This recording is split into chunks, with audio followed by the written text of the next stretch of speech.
Why is imposter syndrome so common? Welcome to the School of Self-Worth Live. I'm Sam Osborne, the Self-Worth Guy. This is episode 114, and today we're talking about why imposter syndrome is so common.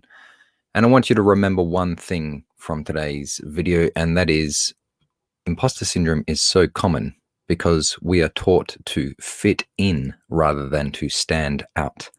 And I'm going to talk about three things right now. I'm going to talk about emphasis on grades when we're at school. I'm going to talk about exaggerations and fantasies that go on inside our mind.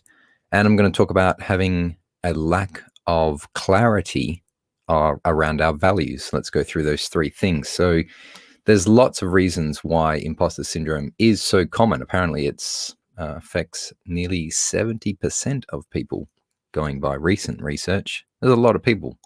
A lot of people fear that they will be exposed as being a fraud in some department of their life, whether it is intellectually, whether it is in some competency, skill. You can also have imposter syndrome when you're in a relationship, in the sense that you feel like you cannot meet the other person's expectations, or that you're simply just not good enough for that person.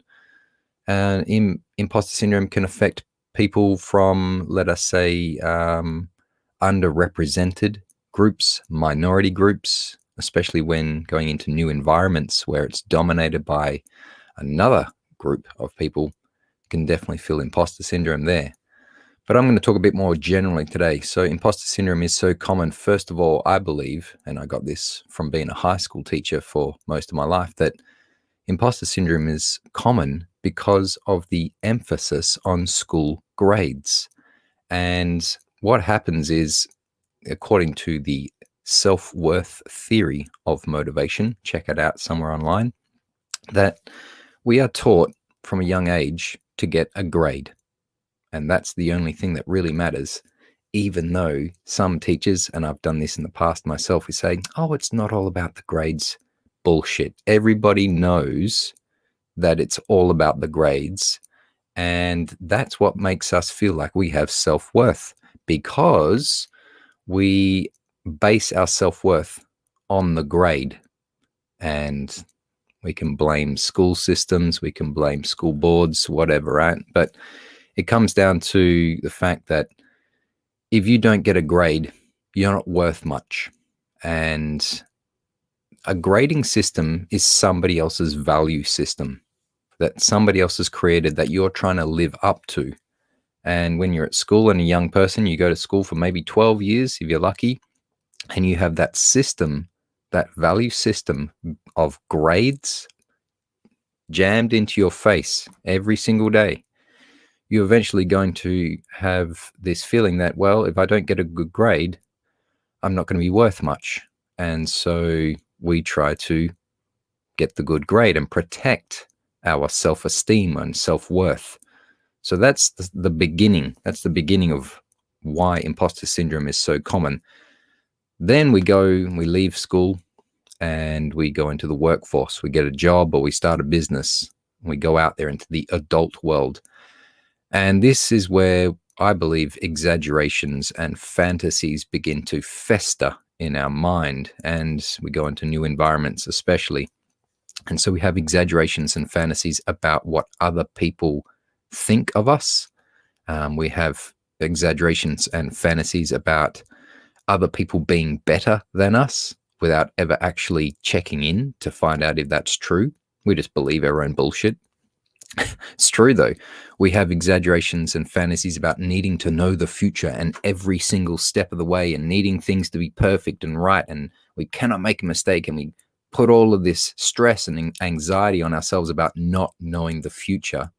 And we need things to be certain, even though we live in a world that is 50% certain, 50% uncertain most of the time, right? We also have fears, and we have exaggerations and fantasies about who we should be. A lot of pressure there as well. And we also have fantasies about what it means to be the authentic self. And we think, oh, my ideal self is this person here, and when I get there, everything will be smooth and I'll have figured my life out. Massive exaggeration and fantasy, without really knowing that life is a bit like art. You got to craft it along the way. Mastery involves making mistakes, new discoveries, having successes and triumphs. It's an up and down game, and you have to realize that that's totally okay to not know what is going to happen. And in fact, when you don't know what is going to happen, nice surprises can happen.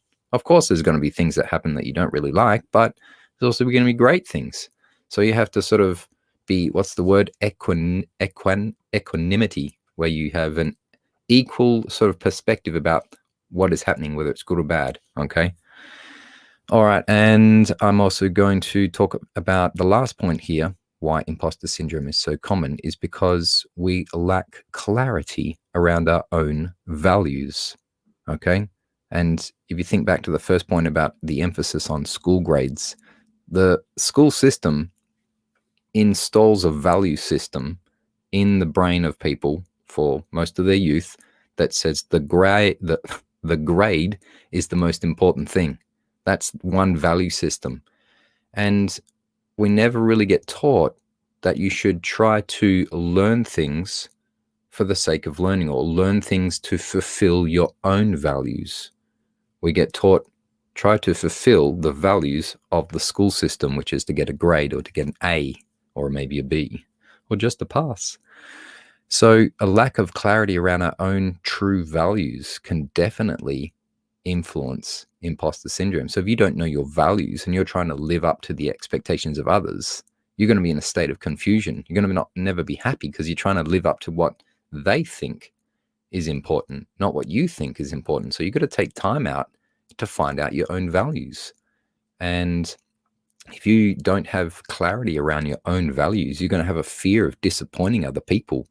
And you're going to have confusion. That's when imposter syndrome and self-doubt and overthinking come in, because you're spinning around in your head thinking, how can I fulfill this value, thinking that it's your own, when really you're still living in this idea that you have to fulfill someone else's value systems, and that's going to disempower you massively for the rest of your life and cause imposter syndrome. You'll never feel authentic. You'll always feel fake until such times as you can clarify your top 1, 2, 3, 4, 5, 6, 7, 8, 9, 10 values in life and say, what can I do? What's important to me? How can I achieve them, regardless of what other people think? Then you're going to find that imposter syndrome does not stand a chance, and your authentic self will shine through. You will feel comfortable standing out, and you'll think, fit in? Not for me. You'll be starting to lead people, okay? And you'll start to feel good enough. You'll feel worthy of being yourself. So that is what I got to say about why imposter syndrome is so common. If you remember one thing from today's video, it is imposter syndrome is so common because we are taught to fit in, not to stand out. So go find your values, people. Live up to your own value system, and you will find that imposter syndrome will go away. I have a free gift for you if you've enjoyed this episode. It's called Crush Imposter Syndrome Forever, the starter kit for bulletproof confidence, and you can get it at the links above and below, and it's on your screen right now, samosborn.com/starter kit. And I invite you to join the School of Self-Worth Facebook group. Come and say hi. That's the best place to get hold of me. All right, everybody. I want you to remember that the reason that imposter syndrome is so common is because we are taught to fit in, not to stand out. So go stand out. Have a great day, everyone. Bye.